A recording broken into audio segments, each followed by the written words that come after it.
Hey there, and welcome to the Overcomers Overcoming Podcast. It is great to have you join us. This podcast series features those who have gained victory over a life encounter. With that life experience, we encourage those who are experiencing something that might seem to be insurmountable. We advance and encourage others by passing forward evaluated life experiences. We have three objectives in this podcast series. We want to encourage those who are engaged in any type of life encounter by offering to walk with you to help you gain victory over anything that might seem impossible. We want to share our experience to help you. Our second objective is to help you develop a confident resolve that there are multiple options to get past any life obstacle. It's a matter of thinking into the situation. Our third objective is to help you with critical thinking skills. If you are facing a dilemma resulting from a previous decision you wish you could reverse, we want to help you think into all of the facts and factors involved in making an informed decision. I'm Ron Cooper, founder of the Cooper Culture. I'm with my wife and business manager, Marty. Together, we are the Cooper Culture Company who is sponsoring this podcast series. Today, we feature Robert and Diana Indries for a second episode.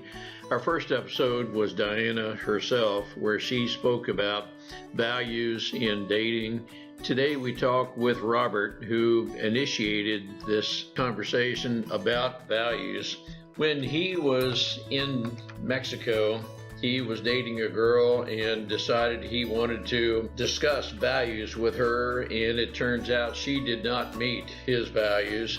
He later met Diana. Together, they devised a game or a set of cards where values in relationships are discussed. Marty, what are some takeaways our listeners can gain from Robert and Diana? Ron, I like the approach that Robert and Diana had. They made a list of characters, of values, of what they wanted in a life partner.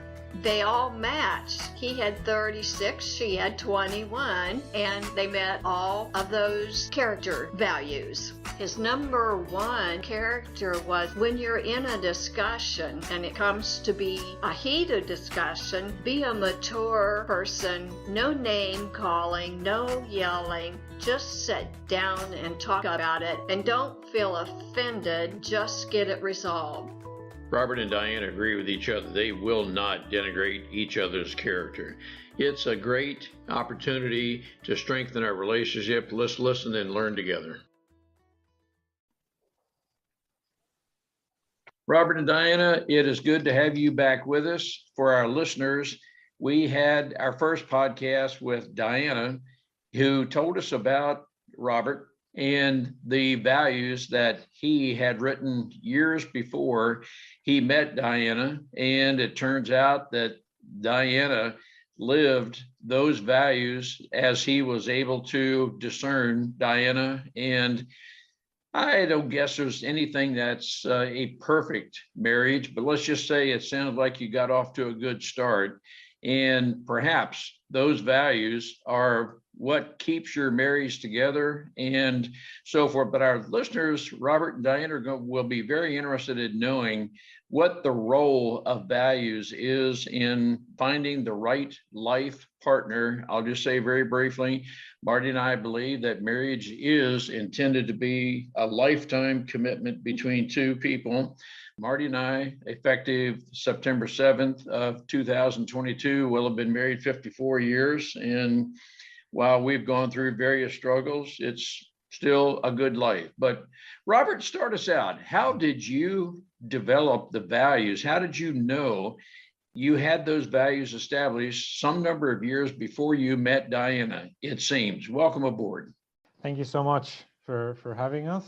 On my end, I can tell you that I've been in quite a few relationships, and I always believed in giving as much as I can and always being in a place where I keep showing my love in every way I can towards the other person, whether that's with time, whether that's with services that I can do, like cleaning the house or whatever, stuff like that. So I always like to just showcase that.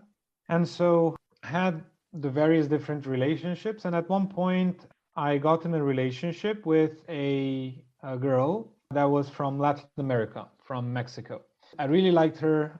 We really got along very well. I think the reason why we got along so well is because we both had the value of education very, very high. Like we both were, we loved learning, we loved knowing things. Like we had very interesting conversations from the very first time we met. So we were on the same page with almost everything. However, what has happened is that in living together or being together, because you're right at the beginning, we didn't live together, we just lived in the same country, in the same city. But being together, we realized that we had various beliefs that were not aligned. One of those beliefs is very easy to explain. She was born and raised in Mexico, and she very much loved her country. I was born in a European country with access to security and cleanliness and everything. Like I've never felt in danger. Like my entire life, I never, like I could walk out on the street at 3 a.m. in the morning and I would never feel that, oh my gosh, I'm in danger or something's going to happen. My car was never stolen, like nothing happened. Like it's like Romania, for the most part, is very peaceful. I'm sure there is some criminality, but it's like very, very different than other countries or most countries in other parts of the world. And so Mexico is the opposite. It's very violent, very intense, not clean. And the reason for that is because, as you know, there's a lot of trafficking going on around there. There's a lot of violence around everything that has to do with, let's say, people in very dire levels of poverty, wanting a better life for themselves. So it's not like I'm, judging anyone and so on. It's just over 80% of Mexico, I believe, is in dire poverty, if I remember correctly, the statistics. And so that leads to a lot of various different things. And so we had a conversation very early on with my then girlfriend, and we're like, if we have a family together, we understand that Mexico City is not the best place, right, to raise children, right? Like we're in agreement logically and intellectually on every level. And we agreed, yes, we are. I said, okay, fine. And so we agreed on that. And I said, I don't need Romania. I am not saying like, I'm not taking sides. Let's choose a country that both of us like, that meets standards of safety, of economy, of, whatever. And then, we can raise our family there. So that's something that we agreed upon at the beginning. But then as time went on, she kept insisting more and more that we stay in Mexico. Family, as I said, I love family just as much as you do, but I will also want my children to be raised in a very safe environment. And I did not consider Mexico safe, and we discussed it. And there are so many stories. It's like I've escaped death a few times, and my wife had. I said, even with these stories, do you still want to raise your children in the same danger? I mean, does that not feel selfish to you? Right? When we have money and like we have the means to live anywhere we want to. We had discussions like that, and I do understand that she wanted to be close to family, that we're relatively well off, so or how we would raise our children wouldn't be as dangerous or whatever. But various things like that happened and just started creeping up, and in various other circumstances as well. And so at one point, I felt we were like going astray, like going in different directions. And then so what I did is I started doing research on how to have a good relationship, how to have a good marriage, how to show love and ask for the things that you want and so on. And so I don't know if your program or course was live back then, but I got a few and I signed up for a few, and I started learning and so on. And in one of those, at one point, I read that it's very important for you to write down what you want and like what you expect of a relationship and so on. And so I did just that, and I was very detailed on that. So I know Diana had 21 points on her list, and I know I had 36 points on mine, and it was 7 pages long. So I was very, very detailed. And then it was a very interesting thing because I really wanted the marriage to work. And I believe that once you decide, we weren't married yet, but I committed to being in the relationship. So I believe that you should take that commitment up until literally on the edge of, okay, I don't want to live the rest of my life with you. Like at that level. If like we logically conclude that, okay, we just are not a good fit, okay, fine. That's fine. However, I don't give up easily. I think that's the only thing keeping me in business for so long. I just like literally, it doesn't matter how hard it becomes. Like, okay, there's another day tomorrow, and we'll figure it out tomorrow. And so I wrote that list then, and I read that list to my then girlfriend. She was like, the first thing she said, I'll never forget. She was like, Robert, is this a breakup letter? And in my mind, I was like, no, of course it's not a breakup letter. I'm telling you what I want. This is, what I want. And we need to understand, is this me asking for too much? And am I being selfish? Is there a reason why I wouldn't want these things? Like for example, one of the things I wanted is that if we are in a disagreement on something, that we can discuss that disagreement like mature adults, not yell at one another or not be upset or not take offense of what the other person said, right? And so that was one of the 36 points, for example, right? Like, because I think I don't want to use bad words on the show, but it's not smart. Let's say it's not smart, if you're dedicated to the relationship to get offended by something the other person said, because there's no use in that. There's nothing useful that comes out of that. Okay, you can say, why are you saying that? Like, literally, like, try to understand, why are you saying that? What is going on? What are you feeling? Why do you feel that way? And so on. Like, let's have a mature conversation. So like that, I had 36 other points. And so I shared those. And then after the drama of, is this a breakup letter, went away, that took like half an hour. After that went away, then we analyzed point by point and said, let's look at every one of these. And you tell me if a man or a woman, doesn't matter, but in my case, I was the guy, is this unreasonable? Like, you tell me, is this an unreasonable thing to ask for? And we concluded at the end of that no, it's not. Like, everything I was asking for is like, okay, well, that's just, what you want and so on. Nothing seems unreasonable. That helped because then now she knew what I wanted, what I was expecting. So that actually helped the relationship, and the relationship kept going for a few years after that. After that situation, let's say 2 years later, we were very, very close to engagement. Like, I wanted to propose and she knew I want to propose and so on.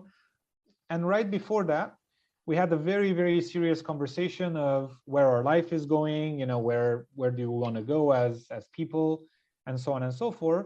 And basically at the end of those discussions took several days, we concluded that, look, it's better if we don't get married, because like, this is what you want, this is what I want, there's no reason for us to stress one another, and just try to make it work and whatever. So we decided to, like, before we even got engaged, we decided, okay, let's leave it at that, and then let's separate. So that's why I created the list in the first place, because I was working on my then current relationship and I wanted to be very clear on what I want. And I actually invited my then girlfriend. I said, you make your own list, whatever you want, like, you write it down so that I know, and then you can share with me just like I shared with you, like everything that you want and the way you want it and so on, and then we can build something amazing together. And she refused. She didn't want to do that. She said, like, she doesn't want to and so on. I was like, okay, fine, but at least I want to, so this is something I want to do. But I always kept the list, because I mean, why wouldn't you keep it? I mean, you already defined it. So I left the list there. And then at one point I started dating Diana. While after, I was just remembering, like we were discussing, we were having conversations, I was like remembering, oh yeah, this is exactly the way I imagined this, and this is exactly the way I imagined it, and like everything just fit into place like a very tight-knit puzzle. That's it. That's the list. That's where it came from. Thank you for going through that detail, Robert. A couple of very important questions I want to ask you. For our listeners, Robert and Diana are from originally Romania. Robert right now is in Romania and Diana is in the UK. They are in the process of moving back to Romania. But Robert, I want to ask you, and then Diana, I want to ask you the same thing. Robert, you impress me as being a very forward thinking person. And what your values list was very forward thinking. I will tell you, in the context of a committed long-term marriage, these are topics, everything you put in that list are topics that need to be known up front. If you discover these things later and you find out that, and Marty and I have what we call a red flags questionnaire, they can be red flags, which could end up in divorce. And divorce can be just devastating to some people. But Robert, is your forward thinking, would you say, typical of Romanian men? Not at all. I would say, with all due respect, my brethren, my kin, however you want to call it, Diana has dated many Romanians, or quite a few, before me, and she has been on dates that lasted, 37 seconds, before, or something like that. So I can tell you, I think it's not common anywhere on the planet, to be honest with you. Like, I don't think there's a country in which having a very clear, like knowing exactly what you want, the way you want it, and how to interact with your spouse and how they react in certain situations. Like, no one defines that, right? I think it's very rare. Like, statistically speaking, it's like the under 1% probably of people. Also, I think it has more to do with the age and not necessarily with the culture per se. Because I wouldn't say that. Because I mean, I don't want to contradict you, but we know people in their 30s, 40s, yes, 50s, right? That just don't think about these things, right? It doesn't matter how old you are, right?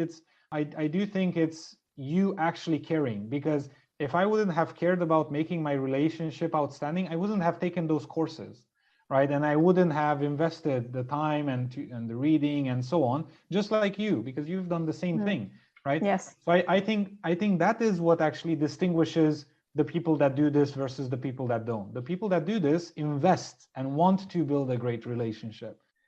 Diane, I want to ask you, to be fair, have you found what Robert did, what you are doing to define your values, typical of Romanian women or women from anywhere? Or do you too believe that you are kind of set apart in a very positive way? I think I do agree with Robert, whereas I haven't seen anyone else doing a list. And even since then, like every time I tell people about the list that I've created and the list that Robert has created, literally everyone is still very much surprised about it, because nobody ever thought of being so clear on exactly what they want. Most people know 1 or 2 points, they'll just keep it in their head and that's it. But then if we think about it, how can God or the universe actually bring that exact person that we want in front of us if we just tell them things like, oh, I just want them to be taller than I? There might be 5,000 people in my area that are taller than me. How does God know which one to actually bring in front of me so I can actually meet that person? So this is one of the reasons why I basically went all out and I written all the 21 points. But again, this is something that I haven't seen anyone else doing. And I've done it because, I've read this book that prompted me to actually get very clear on what is it that I want. And even when I've actually written the list, I never thought, I wasn't 100% sure that I will meet someone who meets all the 21 criteria. Like in my mind, I was like, if they meet at least 75% of it, I would be happy with that too. Like I would be okay to give up 25% of that if, the rest is there. But then when I've met Robert, I was so surprised and so pleasantly surprised to see that he literally had each one of them, like even down to, dark hair and dark eyes, and even things like he can dance. And funny enough, it was not long before we've actually met that he took some dance classes, which was just funny, how it just tied everything together. But yes, I think it's quite rare, to be honest, because again, all the people that I've met even before or since too, nobody has actually said that, oh yes, they do have a list as well. Many of them started writing and working on their list after I've told them our story about my list and Robert's, but they haven't before that, no.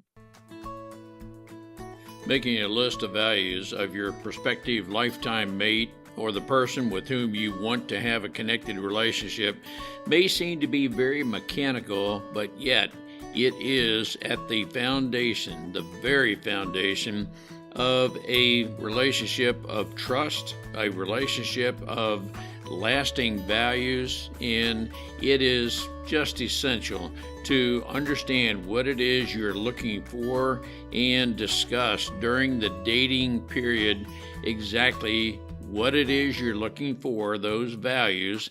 I can tell you that through Marty's and my 54 years of marriage, as of this recording, those values will last forever, as you know the person you're looking for, the values that mean most to you. As you clarify those and determine this person either has it or does not, those values will carry you through a very lasting relationship.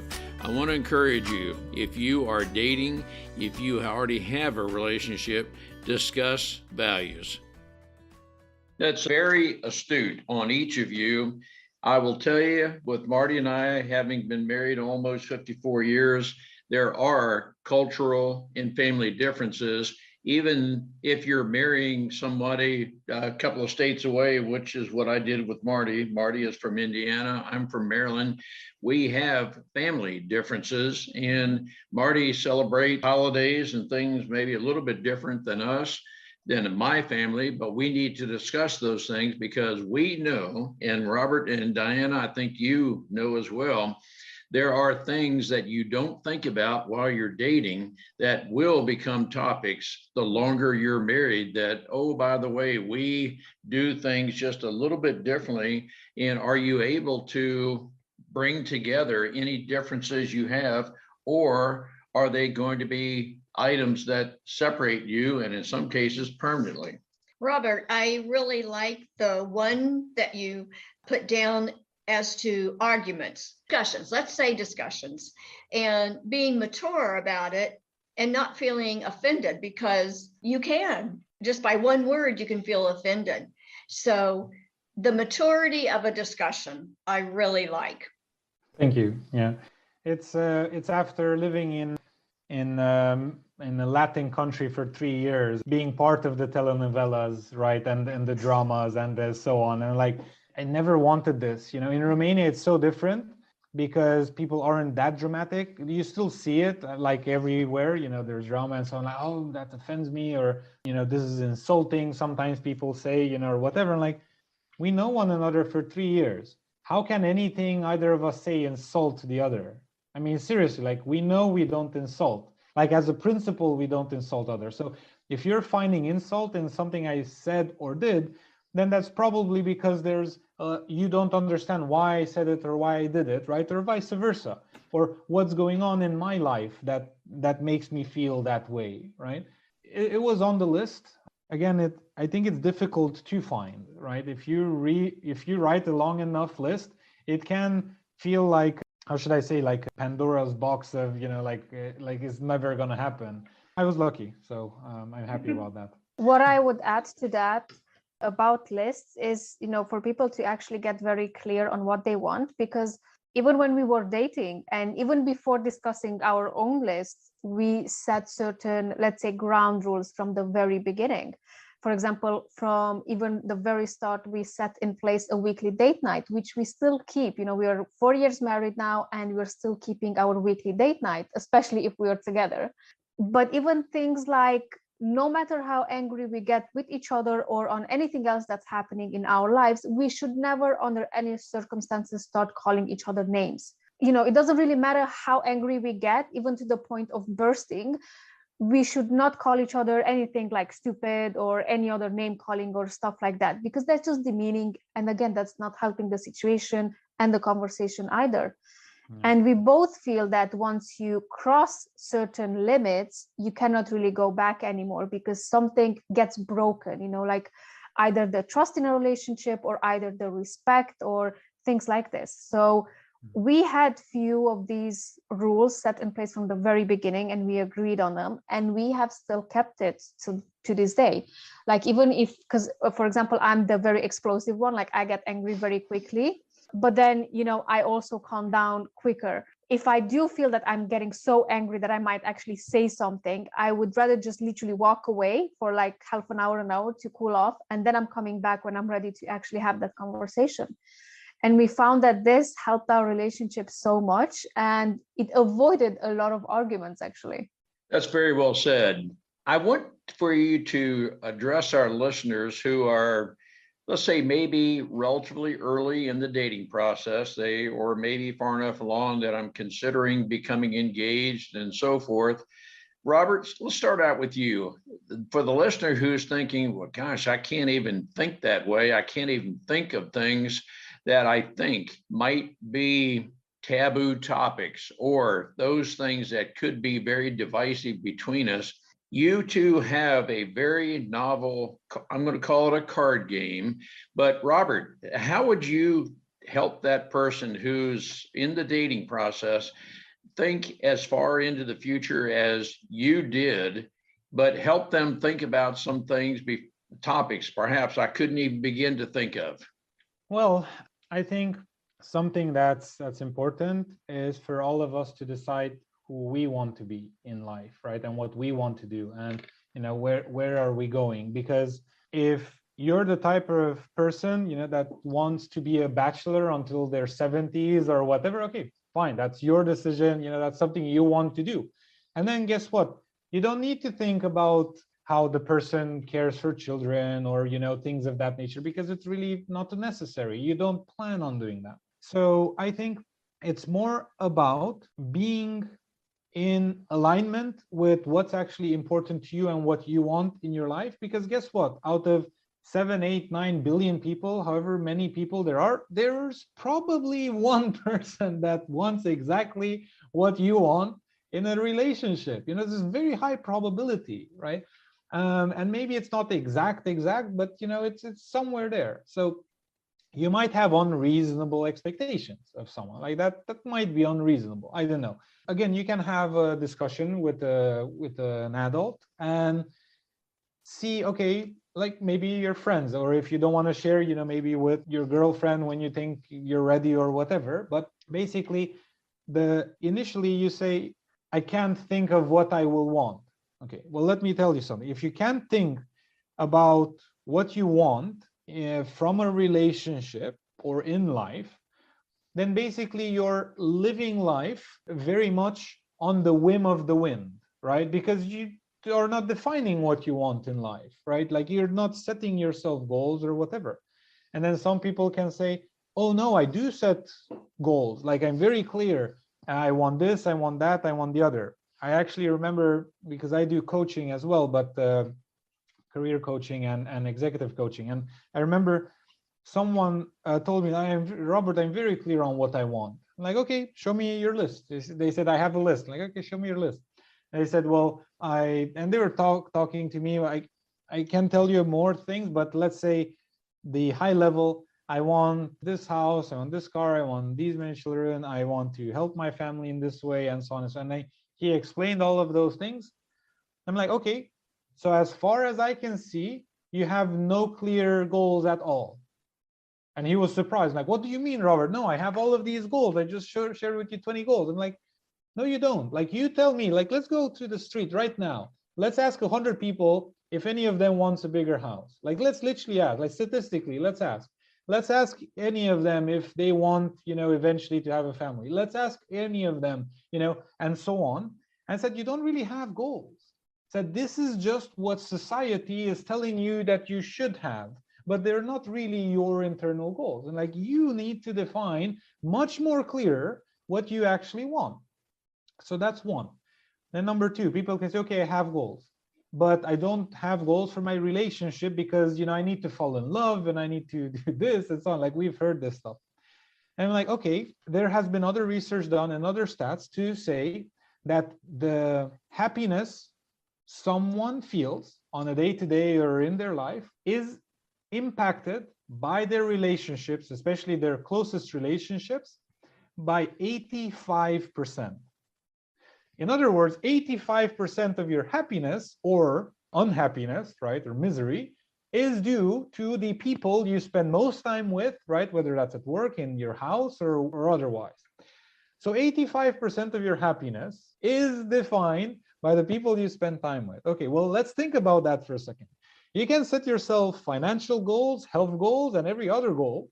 You're not setting yourself goals on one thing that's arguably might be the most important thing in your life, which is, your happiness and, who you're going to spend the rest of your time life with. And so if you start talking to people in those lines, they'll be like, oh yeah, well, maybe I should have some goal. Well, yes, you should. And define it as best as you can. Because guess what? If you don't define it, and then you fall in love with someone, let's say, and we do understand love, Dan and I, like we were very passionate about one another. But let's say you do fall in love with someone. Let's say you're in your 20s or whatever, you're still young or early 30s, whatever, it doesn't matter. But you've fallen for someone. Okay, having fun or just spending time together, learning from one another, but if you want to, again, let's say keep that person for the rest of your life and live in the same house or whatever you're going to do for many years or decades, then you will eventually get annoyed by the things that they do or say that you're in complete disagreement of, right? And so they won't like it, by the way. If you're annoyed, they're probably not going to be happy, right? It's not one way. It's not like you're annoyed by them, full stop. No, if you're annoyed with them, they will be annoyed at the fact that you're annoyed. And so it's not going to end well. It's these conversations, they are not productive. If you don't know what, and you say, I don't know what to do, I don't know what to think about, I can tell you that the only thing you're doing right now is coming up with excuses and complaining. Because if you have any form of, wanting a good life for yourself within you, and probably you do, right? Then that means that you should, in fact, at one point, just sit down for half an hour to an hour, because you don't need more, and maybe do some research online, like what traits are, what family traits are good, what health traits are good, like watch some romantic movies, or take a course, on values and, what the important values are and so on. Like educate yourself on creating your list. Stop making excuses saying, I don't know, or I don't know what to put on the list. Well, guess what? If you don't know, you haven't educated yourself enough on that. So if this is important to you, like if your relationship, the person that you're going to spend 50 years of your life with is an important matter to you, well, I recommend you dedicate at least a weekend for the subject and to define something there. So that would be my response. Very well said. Diana, you and Robert together have come up with what Marty and I think is a very innovative approach to all of this through a card game. Can you explain what it is that you have done and what you're making available to people to help us think into marriage and make this a lifetime commitment? So together with Robert, we have created a game called Better Topics, and it is two ways basically. So, people can use either the physical card game or they can use the Better Topics app as well, which has different levels of memberships. And I mean, both with the physical card game and the memberships as well, we put in a lot of effort to make them as available to everyone, first of all, and easy to use too, because our goal is not to get rich from it, but to help as many couples as we can. Because as Robert mentioned, he educated himself on what makes a good relationship and a good partner. And I've done the same as well. So we both appreciate, all the courses that we've been through, the books we've read, because those actually help us in our relationship. All right. Well, Robert, Diana, on behalf of our listeners, thank you for everything you have done to think into long-term commitments. It seems at times that talking about values is almost it's not necessarily a boring topic, but it's just a hard topic. And I will tell you that based on Marty's and my commitment to each other, these values are absolutely essential to keeping a long-term relationship. Thank you for what each of you have done and are doing to help us with committed relationships. Of course. We plan to keep doing it for a very long time. And if anyone wants to learn more and pick up our game, they can just go to bettertopics.com and take it from there. Thank you, Robert and Diana. We will refer people to bettertopics.com, and it is a great thought stimulator. Thank you for everything you are doing. Thank you so much for having us today. Robert and Diana have a very meaningful and innovative approach to determining each other's probability of having a long-term relationship. It's based in values. From Marty's and my perspective, along with Robert and Diana, values are the foundational character traits that we're looking for. We can tell you from our 54 years experience of marriage as of this recording, values remain, whereas physical characteristics will change. Frequently, what attracts us to another person are the physical characteristics, and those characteristics will change as we gain life experience. But as we experience life, our values frequently remain stable, remain the foundation of what attracts us and keeps us together. Marty and I enjoy each other. We look forward to talking with each other. Communication is one of those values that remain. Robert and Diana have discovered the values between the two of them that need to happen to be the foundation of their relationship. They have discovered that in each other, and the game that they have put together, the novel approach through conversation, is a great stimulator to discuss values. If that approach to a relationship seems to be mechanical, I want to encourage you to try to get over any thought of that, because those values are the foundational aspects of a lasting relationship.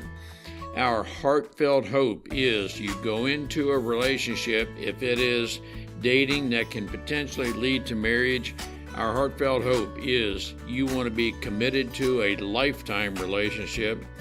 Divorce is at an alarming rate. Marty and I do not believe people are disposable. If the person doesn't work out, you just get a divorce, find another. We know the number of divorces, as they increase, the probability of staying together decreases. That is what is a statistical fact. We want to help people to not have to experience divorce, breakup. We know what that can cause, the heartache. The more we discuss the values, the longer we take to get to know each other, to know a value is a permanent part of our life, the greater the possibility, the greater the likelihood we will stay together. We want to encourage you to go to Greater Topics and look for Robert and Diana. Engage yourself in that conversation through the vehicle they have.